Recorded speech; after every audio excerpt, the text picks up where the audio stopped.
Good day ulit mga tol. Documentary number 226 na tayo. Let's G.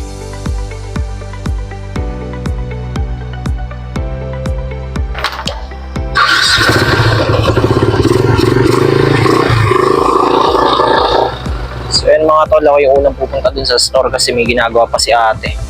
Liligo pa yata siya, nag-workout kasi kanina.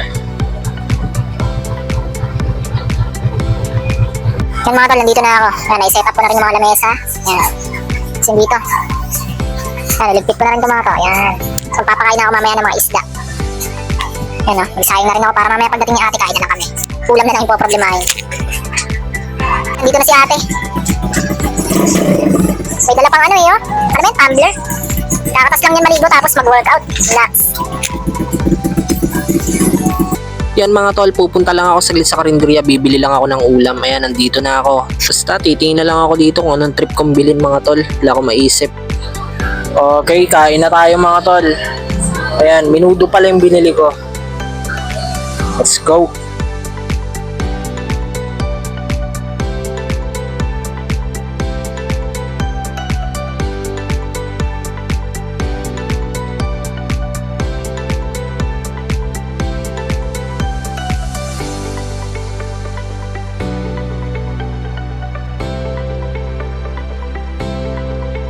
Kagi, ang ganda ng view mga tol, oh.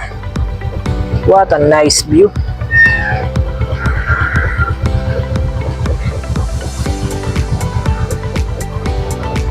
Yun, pagdating ko ng store, kinuha ko lang yung extra ng damit ko, maliligo lang ako saglit sa bahay nila ate. Ayan, nandito na ako. Ayan, oh. Salubong agad si Mama Dang. Mama Dang.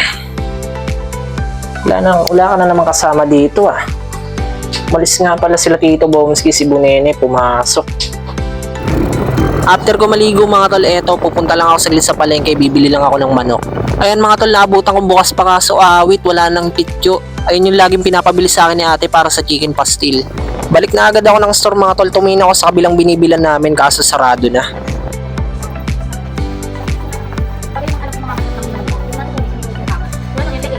Ayan. Ayan, nandito si Jade. Ayan, oh. Kakarating lang nila. Kasama niya si Kuya Monsur, nasa labas. Ayun. Oh. Hey! Sa labas eh, no? Kita ba? Sa labas. Na Kuya, ano? Kuya Sur.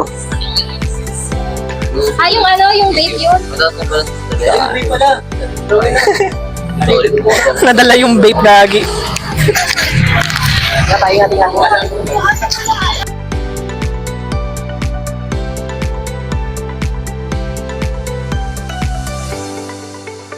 Yan mga tol, nagpapasundo si Bunene dun sa kanto.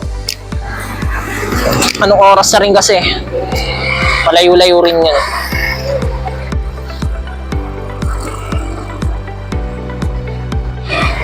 Yan, nasalubong ko na siya dito.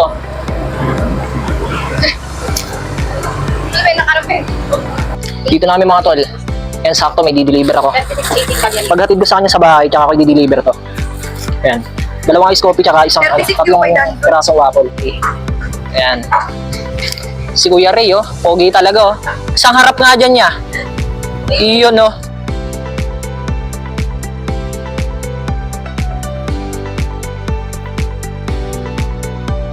Yan, dito ako ngayon sa tindahan nila Tito Bomski. Bibili lang ako ng dilata naming ulam. Wala na kasi mabila ng ulam, kaya dilata na lang muna. Yan mga tol, mackerel yung binili ko, Hokkaido. Ayan, gigisa ko na lang siguro to. Okay, kain na tayo mga tol. Yan, no, dinamihan ko yung sabaw.